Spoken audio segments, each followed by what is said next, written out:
excuse me. The ingredients call for cloves, ginger, cinnamon, salt, baking soda, baking powder, where we talk about leavening agents and how they're different, all-purpose flour, butter, brown sugar, molasses, and an egg. Now, when it comes to equipment, we are going to be using over here. So we have the mixer, electric mixer in the back, and that will be the bowl we'll put, I think we are putting the liquid ingredients in. Then in front right here is a dough cutter because we have to cut the dough in half, a whisk for mixing ingredients, measuring spoons, a variety of sizes for the spices, 2 size rubber scrapers, measuring cups, which we level, a liquid cup, which we pour to the correct marker. This is a large measuring cup, but also a mixing bowl. And I'm going to using that to mix in. There's a larger bowl in the back. I think that's going to be for my flour mixture. And then at the end, once the dough is mixed, they say to cut it in half and form it in a rectangle and then let it refrigerate for at least an hour. I'm going to refrigerate it overnight because I've been making several things today. So I'm going to get this one in the refrigerator so we could do it tomorrow. All right, let's get all this working. Looking over the ingredients list and then down to the first instruction, it says in a saucepan over low heat or in the microwave, melt butter, then stir in the brown sugar, molasses, salt, and spices. I'm going to pull all that together and melt the butter in the microwave. I'm going to melt the 3/4 cups of, this one says 12 tablespoons, but it ends up being a 3/4 cups. So if you count this out, as they say 12 tablespoons, it's 1, 2, 3, 4, 5, 6, 7, 8, 9, 10, 11, 12. And if you look closely here, you can see this amount is a 1/4 cup. And I had a different recipe that called, instead of tablespoons, it called for 3/4. So I had 1, 2, 3/4. So I'm going to put these into the microwave and they're to be melted, not just softened, but melted. And then in this bowl, I will be adding the other spices and brown sugar and molasses.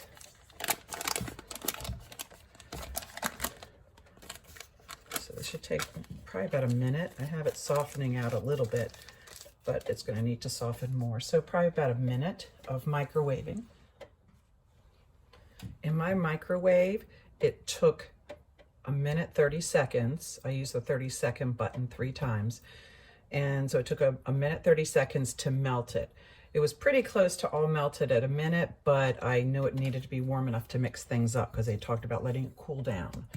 All right, so we are now looking at 3/4 cups of brown sugar packed. So I'm just going to put this over here for now. And I have, 3/4 cup. And this is my dark brown sugar.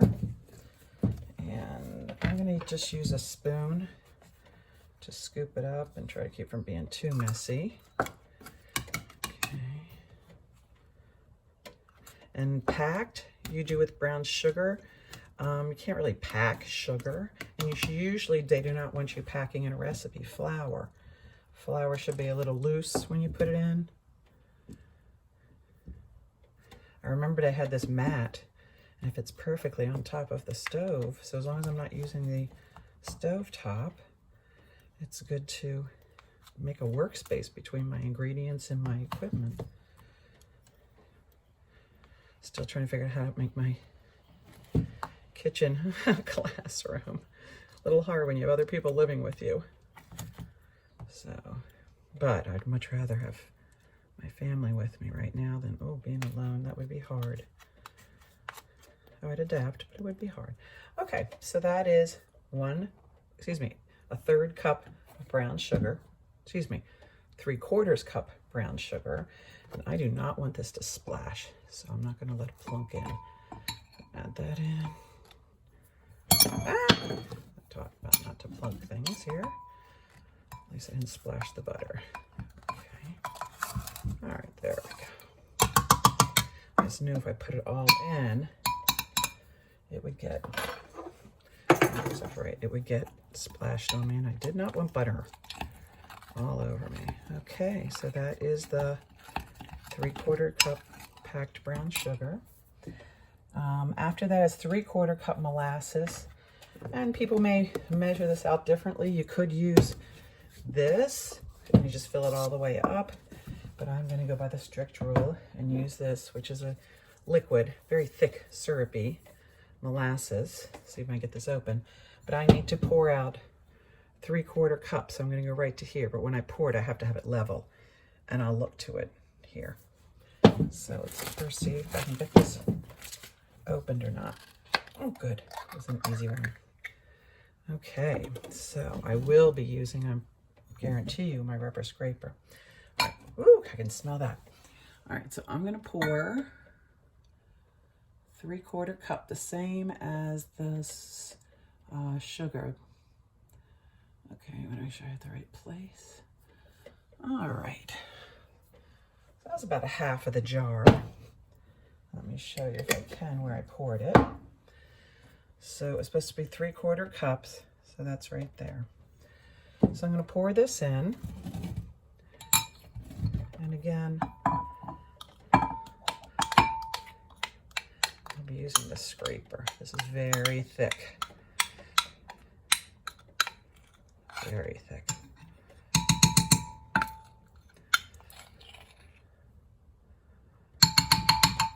Let me get the scraper.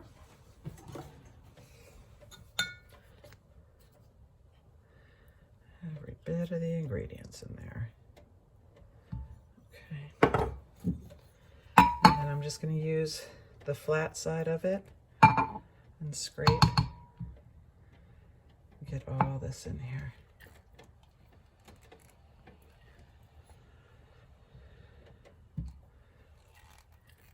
Okay, I think that's pretty good. Get the bottom. Okay. Let's put this over here for now, and we will start stirring that in. Ooh, it's getting gooey. Okay, that butter. Remember, you're talking about emulsions. These are definitely things that don't look like they want to mix together very well. See, that butter keeps rising right to the top. All right, let's add in the spices now. So they are calling for a teaspoon of salt, 2 teaspoons of cinnamon. Let's stop there. So a teaspoon of salt. I'm going to pour over this so I don't put too much in. This is a teaspoon. So again, this is something you pour to level. I like to pour over another container in case you overspill, because that way if you do, with this again, you can shake to level. All right, and that's 1 teaspoon of salt. Next, I'm going to need 2 teaspoons of cinnamon. So I have ground cinnamon here. Let me just clean the salt off. All right, and same thing, we'll level it. Okay, that says 2 teaspoons cinnamon, 1, 2. Okay. 2 teaspoons ginger. I think this is the one I may need to open a new container. I hope I kept it here. So it is 2 teaspoons ginger. Oh, I may only have enough for 1. Let's see here.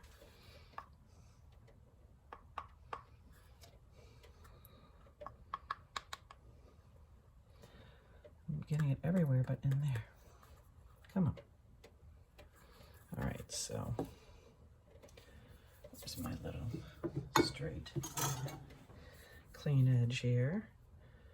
Okay, put it back into here. Okay, so this is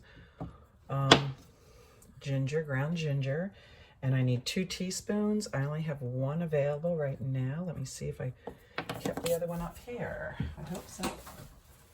Yep. Okay. Excellent. So always make sure make sure you have all the ingredients you need before you start cooking or baking. It's definitely a pain to get started and then find out you're missing some stuff. You know, it might not be hard for someone to run out, but where I live, we don't have a grocery store. So it's kind of on the luck of whether the little convenience stores would have it. So before I bake or anything, I always make sure I have what I need.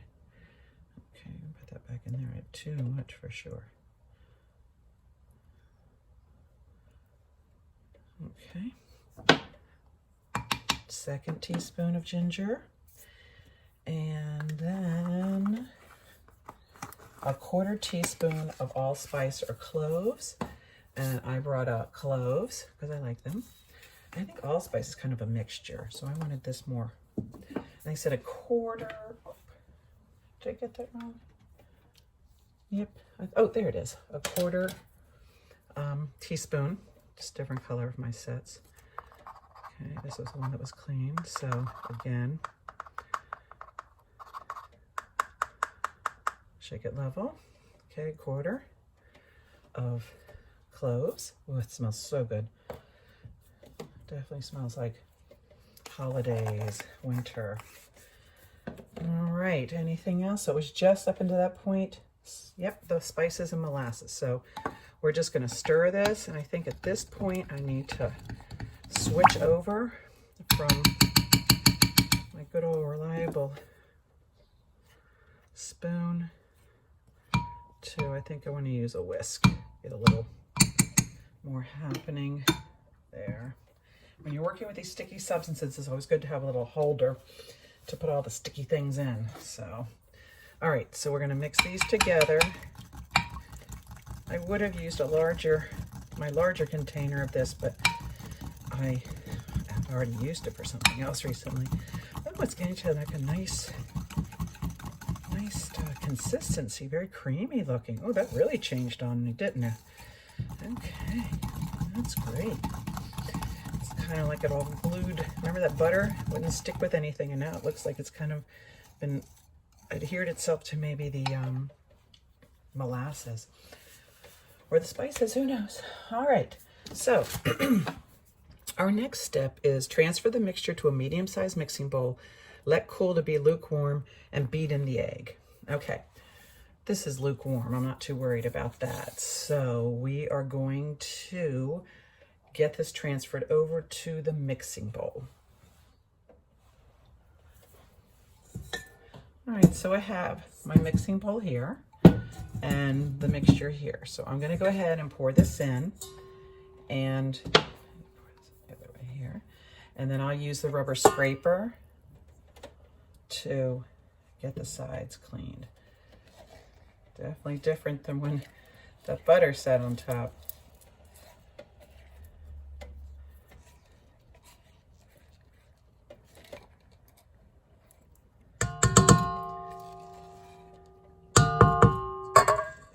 Okay, get one more scrape here.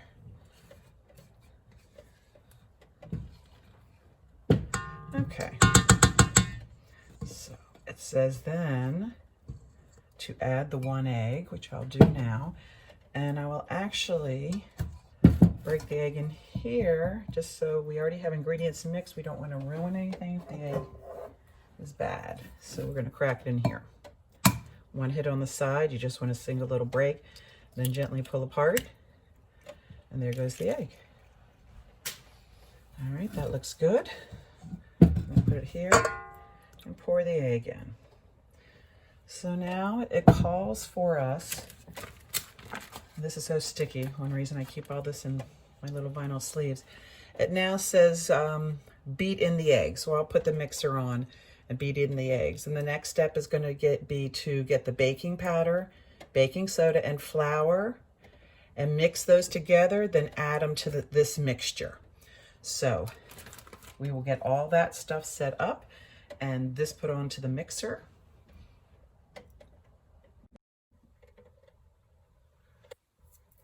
All right, the egg is in the mixing bowl. I have the attachment for batter. Put that in here, and again, locking it.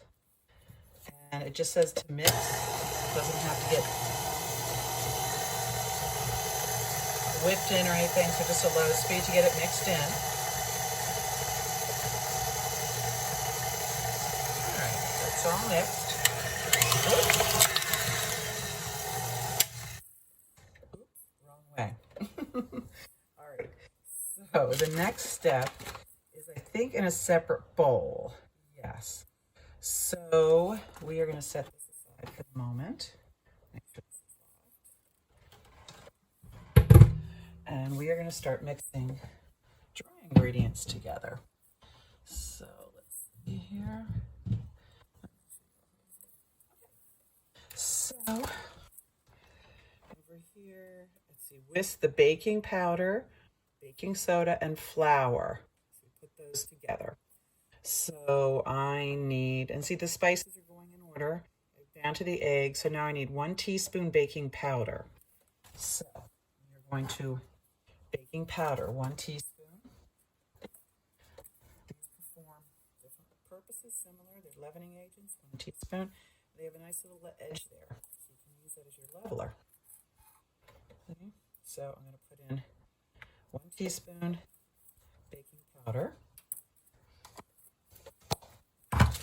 Then we have a 1/2 teaspoon baking soda. So baking soda is here. And my 1/2 teaspoon. So again, I use this edge as my leveler. To start with. There we go. That goes in. All right, and then come down 3 3/4 cups of the all-purpose flour. I am using the King Authur just because I thought I'd try it since it's their recipe. But you could use any of the all-purpose flours. So I do not have a 3 3/4 cup measuring for dry goods. So I will be, I will be using, which one is smaller here? Okay, I'm going to be putting into the, okay, hold on. Let's start, we'll go with the 1 cup. So, and what I'm doing is, I shake off in here, okay, keep it leveled. All right, that's 1. Okay, and I'm not packing it like I did the other. Okay, I'm gently filling it and then shaking it off. And here I go with 2 cups.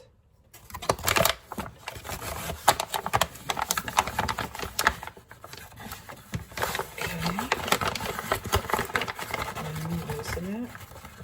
Okay, 3 cups, a lot of flour. And then finally, a 3/4. 3/4 cups, so almost full 4 cups. Again.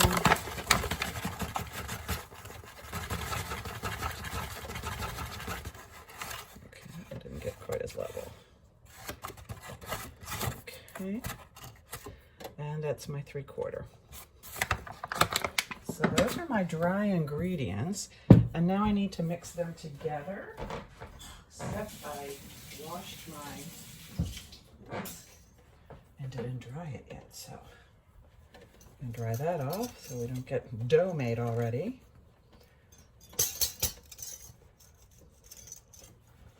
All right, it is pouring outside, and today is New Year's Day. Happy 2021.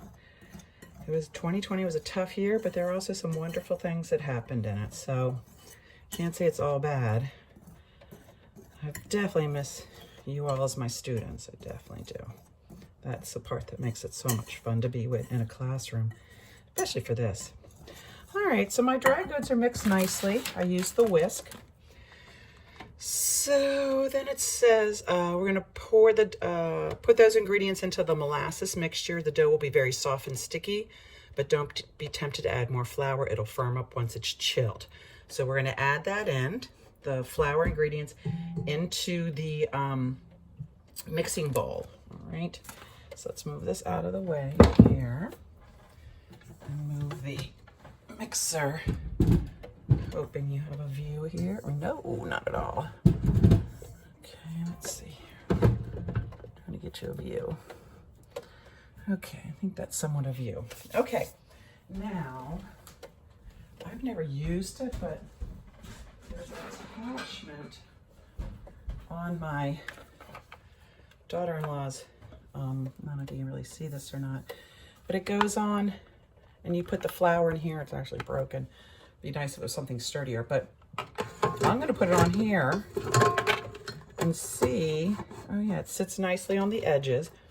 And if you can see over here, where is it? Can you even see it? No, not really. Let me turn it so you can see this. I'm not going to be able to have you see it. I think with the flour. We'll see. Maybe I can. Okay, this is way too high. Go down here. So this is what I'm talking about, this little spout. We're going to see how using this kind of a funnel to put the flour in, or the flour mixture in, how that works. If it doesn't work well for me, I'll take it off, but it doesn't hurt to try. So I'm going to turn it on low, and then I'm just going to use my 3/4 cup to put the the flour mixture in. So this should keep it from flying up.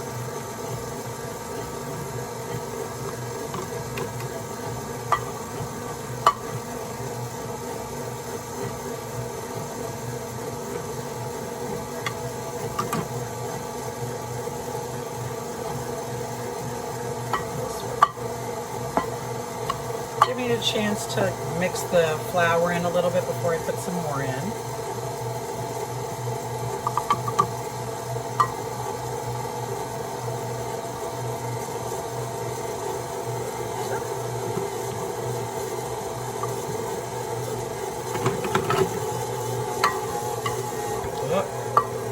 Definitely getting a little harder. I can hear the gears changing. Put it maybe a little bit here. Turn it up some. All right. Let's go this way.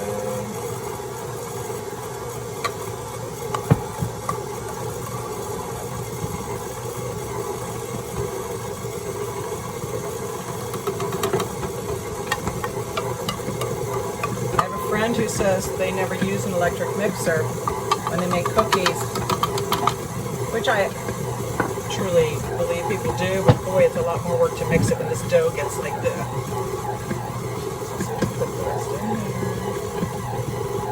That's nice. I do like that. Spilled a little bit, but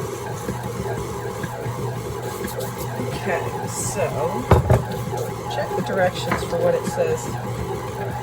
So the dough will be very, just mix it in. The dough will be very soft and sticky. So we need to divide it in half and make a thick rectangle and wrap it. So that's what our next step is going to be. I'm going to go ahead and take this off. Okay, let's see a little bit.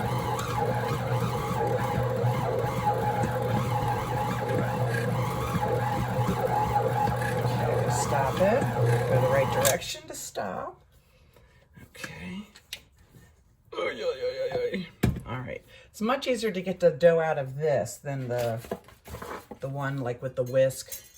I've used that before for the cookies. I don't know why, but I do. Get mine. Got behind on rinsing off my equipment. Okay. So let's see if we can get this off here. Woo!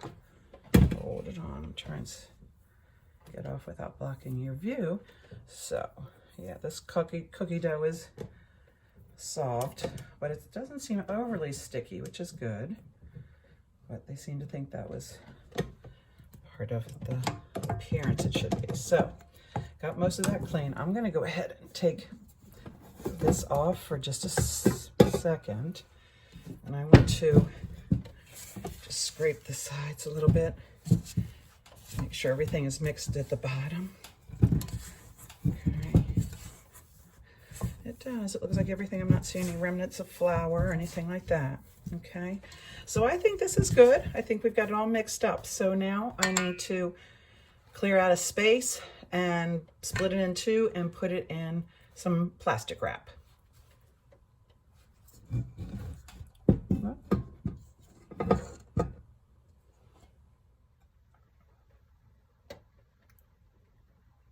The dough has now been made, kind of try to make it as evenly divided as possible, you know, in shape, so that way I can cut it in half. So I'm calling there about half. Okay, and then I am going to get 2 pieces of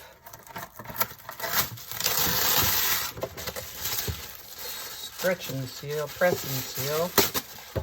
I'm not pushing any products. Doesn't drive me as crazy as plastic wrap does. So, okay. So they wanted this to be kind of in a long rectangle. I'm going to change it some. Okay, because I think they want that, it's because you're going to roll it out. Okay, I'm kind of making it like a little bit of a log. All right, we'll fit on here with edges. Tell you what, I'm going to go this way with it. Okay, bring it over, and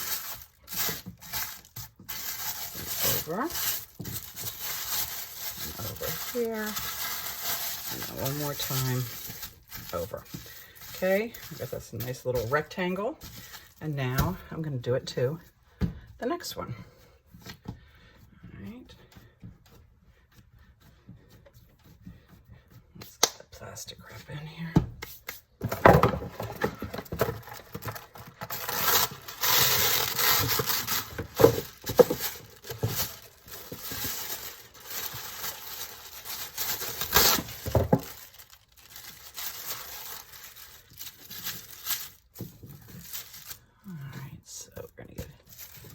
Here, make sure you can see it.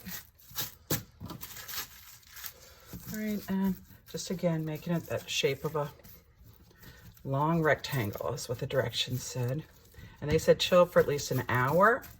But like I said, I've been doing a lot of videos today and I'm a little tired, so I'm going to, and also my grandsons aren't here and I want them to work with me if possible. Just depends on the little ones' mood for the day or the time. So go over again, side over. So you can wrap it however you choose. I just know for a fact that way all the sides are coming in. Okay. All right, and now I have my 2 rectangular, kind of like bricks, right? 2 bricks of gingerbread dough. I will put those in the freezer. And next time you see this dough, it will be chilled and ready to roll out for cookies, gingerbread cookies.